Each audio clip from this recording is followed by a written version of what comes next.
문재인 대통령이 어제 저녁 집권 후반기 첫 국민과의 대화를 가졌죠. 문 대통령은 여러 가지 이야기를 이곳에서 나눴는데 부동산 가격을 반드시 잡겠다며 현 정부의 부동산 정책에 대한 강한 자신감을 내비친 바 있습니다.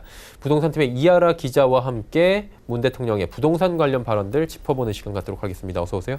안녕하세요. 일단은 경제, 부동산 관련 질문들이 좀 많이 나왔다라고 하더라고요.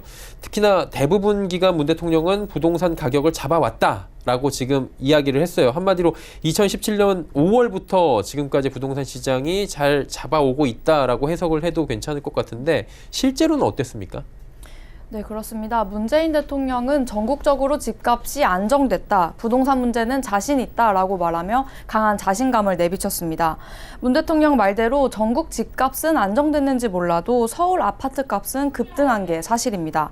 감정원에 따르면 문재인 정부가 출범한 2017년 5월부터 올해 9월까지 서울 아파트 값은 11.08%나 올랐습니다. 지난 7월부터 20주 연속 오르고 있는 추세인데요. 강남에는 평당 1억 원 아파트가 등장하는 등 서울 고가 아파트 값은 최고가를 연일 경신 중입니다. 서울 아파트 전세금도 0.08% 하향 안정되는 데 그쳤습니다. 반면 수도권 외 지방 아파트 값은 6.23% 떨어졌는데요. 모든 정부가 부동산을 잡겠다라고 하는 뜻이 수도권 집값, 그중에서도 특히 강남 집값을 안정시키겠다는 주장임을 고려해보면 문재인 정부의 그 주장과 지금 현실과는 괴리가 좀 있어 보입니다. 네. 그러니까 한마디로 전국적으로는 하향 안정화가 됐을지 몰라도 수도권이나 서울의 집값, 특히나 서울 쪽은 굉장히 큰 폭으로 상승을 했다라는 게 지금 통계로 나오고 있다는 거죠. 시민들이 그러다 보니까 이 점을 이야기를 했습니다. 이제 내 집 마련을 할 수 없을 정도까지 가격이 치솟았다라고 했는데 이에 대해서 문 대통령은 무엇이라고 답변을 했습니까? 네, 문 대통령도 서울 고가 아파트 값이 올랐다는 점은 인정을 했습니다. 그러나 정부가 강도 높은 합동조사를 연일 이어가고 있고 이 밖에도 여러 방안이 있다고 강조했습니다. 정부별 집권기간 내 서울 아파트 가격 상승액을 보면요. 강남권 기준으로 3.3제곱미터당 노무현 정부 2,257만 원, 박근혜 정부 902만 원, 문재인 정부에서는 2,034만 원이 상승했습니다. 이명박 정부 때는 하락했습니다. 연간으로 비교해보면 문재인 정부는 연 810만 원으로 450만 원인 노무현 정부보다 1.8배가 높습니다. 비강남권 역시 노무현 정부 183만 원, 문재인 정부가 371만 원으로 2배가 높았습니다. 또 확대해서 지정할 가능성이 있습니다. 주택거래 신고제나 허가제처럼 강력한 대책이 나올 수 있는데요. 1가구 1주택에 대한 비과세 요건을 강화할 가능성이 있고요.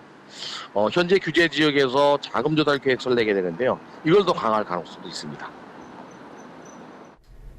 실수요자가 대출을 못 받는 어려움에 대해서는 정부가 공감을 하지만 현재 추진 중인 강력한 규제 기조는 이어나가겠다고도 밝혔습니다.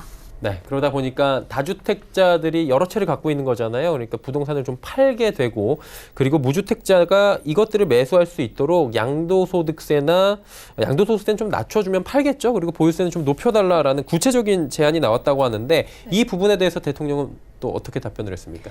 네, 부동산 시장에서 보유세와 양도세는 굉장히 중요한 사안이기 때문에 이 부분에 대한 대통령의 구체적인 답변에 관심이 쏠렸는데요. 아쉽게도 이 질문에 대해서는 잘 참고하겠다라고 말하는데 그쳤습니다. 양도소득세는 1가구 주택의 경우 면세되기 때문에 무주택자가 취득하는 데는 방해가 안 된다라고 하면서도 여전히 공급이 중요하다라는 원론적인 답변에 그쳤습니다. 또 수도권 30만 호 공급 물량을 늘리는 등 청년들의 주거 문제를 해결하기 위한 정책을 펴고 있다고도 덧붙였습니다. 전문가들은 정부 초기에 이미 다주택자 위주로 양도세를 강화했고 보유세도 작년에 세율 조정을 하는 등 다 이제 할 수 있는 카드를 다 쓴 상황이지만 이런 조치들이 부동산 시장에서 체감되는데 시간이 좀 필요하다는 의견이었습니다.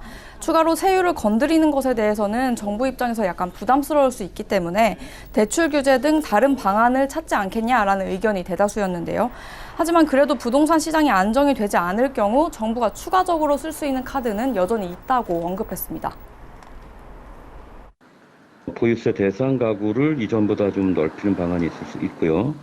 또 다른 하나는 이제 공정시장 가액 비율을 점진적으로 올리기로 돼 있는데 이거 조기에 반영폭을 높이는 이런 선택을 할 수 있을 것입니다.